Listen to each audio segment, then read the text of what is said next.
Tapos na nga ang aming bakasyon. Eto, pauwi na kami. Tara, samahan nyo kami mga kapatid. Let's go! Magandang araw mga kapatid. Another day, another video na naman. So literal nga good morning to kasi madaling araw umalis kami ng bahay. Mga alas 3 siguro ng umaga kami umalis kasi nga alas 7, alas 6 ang flight namin. So medyo gabi-gabi pa to kaya sobrang lamig. At nako, umaga pa lang dito sa Manila, sobrang traffic na. At ito na nga, dumating na kami sa airport and mukhang inaantok pa yung tatay ko. This time, medyo marami na nga kami kasi kasama na namin si Ate Mayra at si Sir Isagani. So, magkakaiba kami ng Grab kaya eto, dumating na sila. Matagal nga nila kaming hinanap dito. Kaya, finally, andito magkakasama na kami. At alam nyo ba mga kapatid, sa flight namin na to, sobrang daming nangyari. Kukwento ko na lang sa inyo throughout the video. Nung papunta namin dito, medyo smooth yung flight namin. Tapos ngayon, ang daming aberya sa totoo lang. Kasi nga, yung kapatid ko si Ate Mercy, nagdala siya ng 750 ml na shower gel at kinonfiscate yon doon sa immigration. Ang malupit man, na-delayed yung flight namin. Kaya ang ginawa namin, ito, nag-video, nag-picture-picture muna kami dito sa airport para naman nang sa ganun, i-maximize namin yung area. Nag-feeling, feeling turista, alam niyo naman, kapag first time natin, di ba? So ayun, nag-picture muna kami dito. Tapos yung iba namin kasama, andun lang sila sa waiting area, natutulog at nagpapahinga. Kasi nga, yung iba, groggy pa at ang aga namin gumising. So kami naman, ito, nagpipicture-picture at nagbi-video-video nga.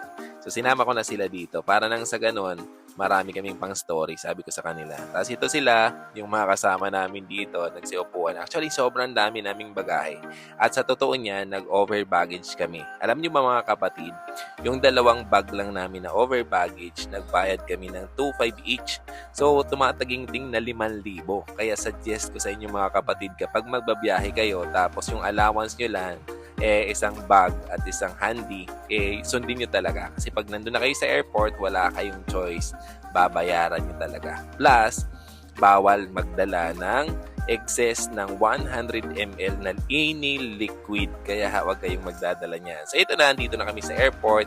And, first time siguro ni Sir Isagani na mag-flight, magsumakay ng airplane. Kami, yung mga kasama ko dito, since napauwi na kami, pangalawa na nila. Kaya tuwang-tuwa ako dyan kasi nga, parang cool na sila. Yung wala nang kaba. Kasi nga, sanay na sila sa pangalawang beses na nila. So, tahimik yung flight namin.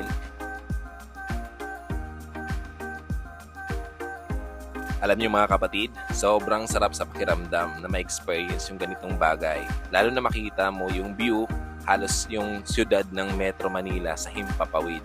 Na dati, di ba, pinapangarap lang natin na sana one day ma-experience natin na makasakay sa airplane. At ngayon, ito na-experience na namin. So, ibig sabihin lang, wala talagang imposible. Lahat posible kapag ginusto natin at pagsisikapan natin, ibibigay sa atin sa tamang panahon at tamang pagkakataon. Kaya masaya ako na na-experience ng family ko yung ganitong bagay. Na dati, di ba, sino bang mag-aakala na ma-experience namin, di ba minsan hindi nga sumasagi sa utak namin, di ba? Kasi sa pelikula lang namin to napapanood Akala nga ng tatay ko, konti lang yung pwedeng sumakay or konti lang yung capacity ng airplane. Nagulat siya na sobrang dami pala talaga. And ayun na nga mga kapatid, paglapag namin ng Bicol International Airport, sobrang lakas pala ng ulan. And meron palang bagyo nito. Pagdating namin ng airport, nag-antay kami ng ilang oras para magpatila ng ulan. Kasi nga, sobrang lakas talaga, may kasama pang hangin. Sabi nga nila, meron daw bagyo sa panahon na to, sa oras na to. Kaya sabi ko sa kanila, mag-antay na lang muna kami. And ito, tingnan nyo naman mga kapatid, sobrang lakas talaga ng ulan sa labas.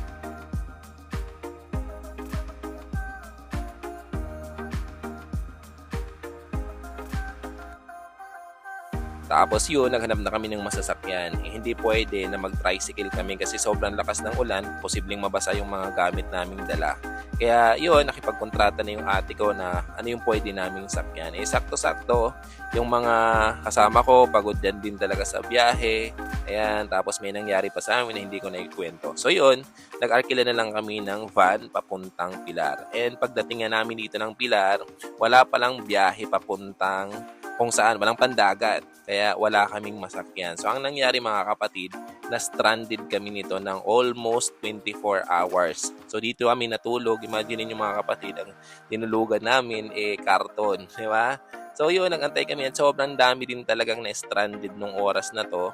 And yun, antay kami hanggang sa kinaumagahan. So tingnan nyo naman tong kasama ko, parang nasa bahay. So ito yung lagay namin. And finally mga kapatid, kinaumagahan, nag-announce na yung Coast Guard na meron ng biyahe.